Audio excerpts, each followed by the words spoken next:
Hello and welcome to Physics 11 Kinematics lesson number 4, Acceleration and Graphing. Previously, we have looked at uniform motion when position time graphs always gave us a straight line. But in real life, that is not always the case. In real life, our velocity always changes. Position time graphs are helpful with uniform motion, but that doesn't always happen.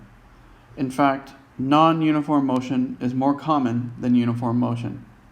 It is very difficult to maintain a constant velocity without raising or lowering your speed, and even if you can do that, it's very difficult to keep the same direction.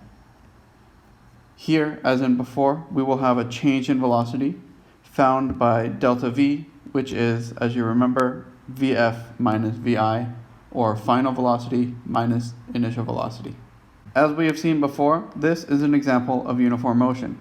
Here, the line in this graph is straight, so we know that the slope is the same all throughout this graph. An example of non-uniform motion is in this graph. Here, the slope at the beginning is much lower than the slope at the end. The slope at time 1 is much smaller than the slope at time 2. Therefore, the velocity is changing.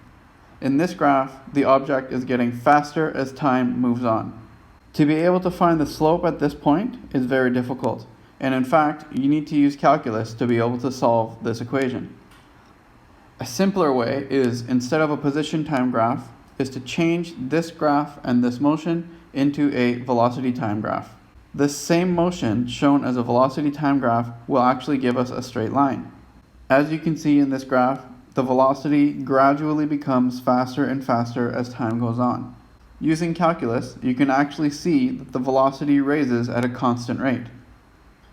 This graph and this graph actually show the same object. Here at the beginning, the object has a slope of 0 and it increases as time goes on. Here, as you can see, the object has a velocity of 0 at the beginning, and this velocity increases as time goes on. Remember, in a position time graph, the velocity is your slope. So these two show the same motion. Again, as we've seen before, there are 3 areas of interest with every graph. So with a velocity time graph, we still need to look at the axes, the intercepts, and the slope.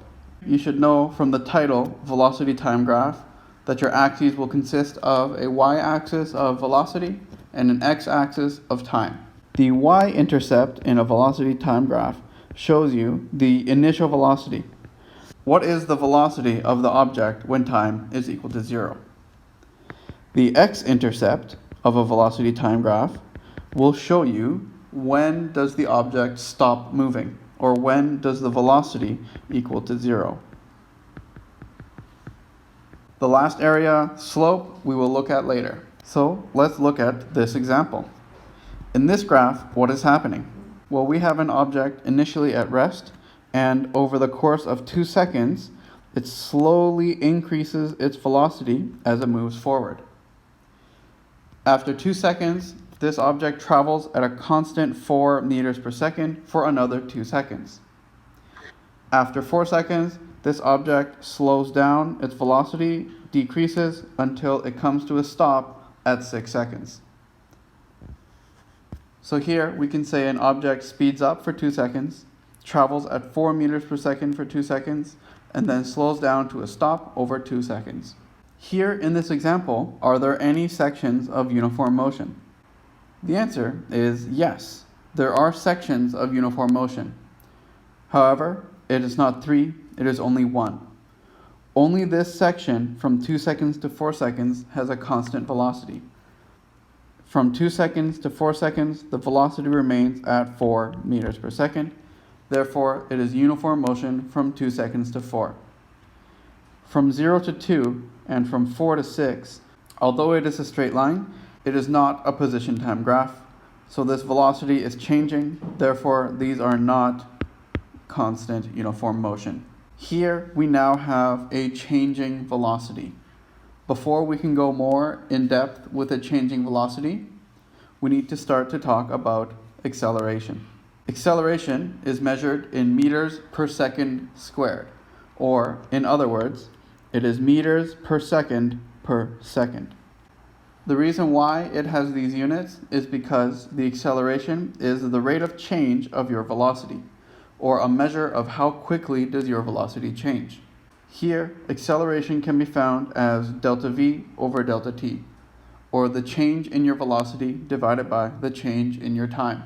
Another way of writing this is to say the acceleration is v minus v naught over delta t, where this v is any velocity at any point, and this v naught, where naught means 0, stands for the initial velocity or the original velocity. You may remember that the units for velocity are meters per second and the units for time are seconds.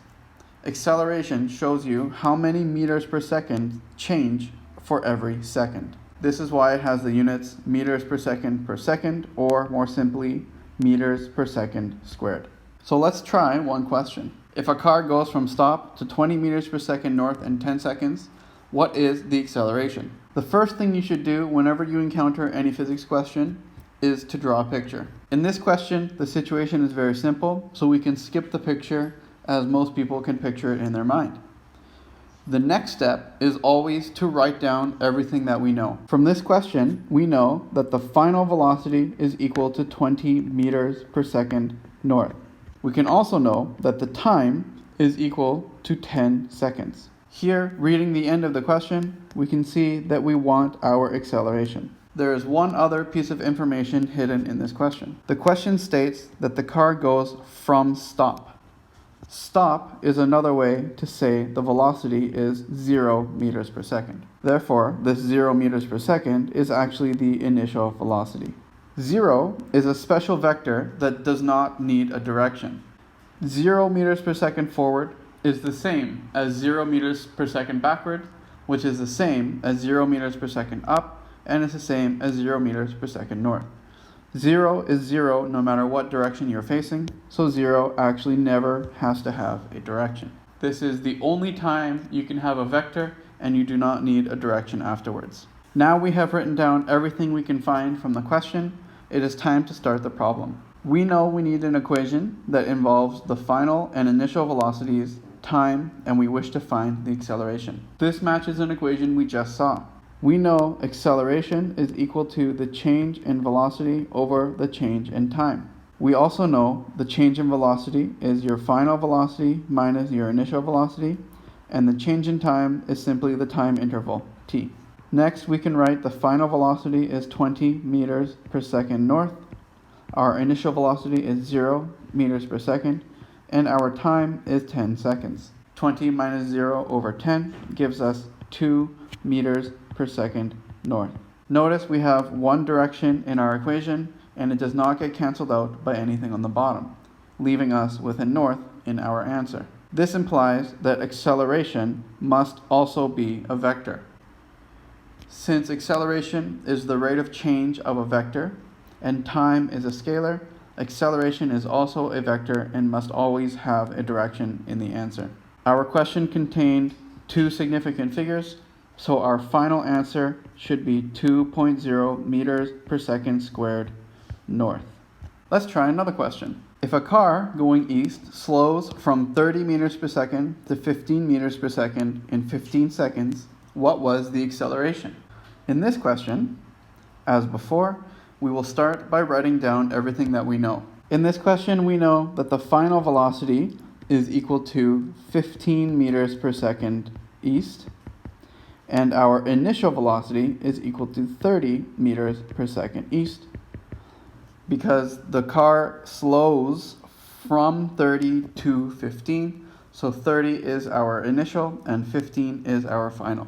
We also know that the time it takes is 15 seconds, and the question is asking for our acceleration. Here, as before, we will start with A equals delta V over T, which is equal to Vf minus Vi over T. Here, we are jumping from delta T to T because we are assuming that the initial time is equal to 0. Therefore, 15 minus 0 is equal to 15.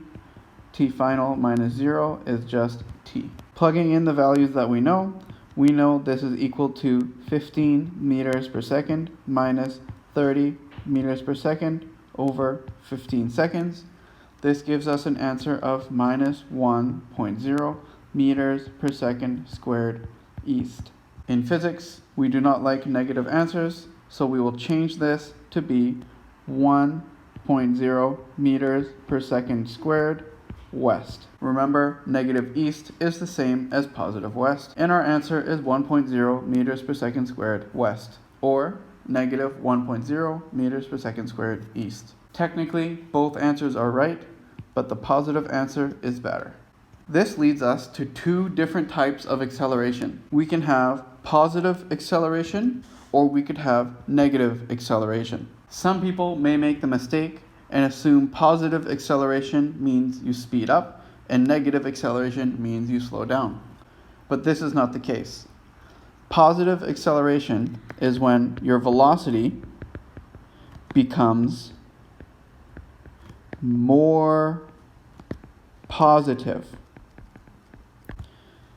If you begin with a positive velocity and you have positive acceleration, your velocity will become greater and you will become faster.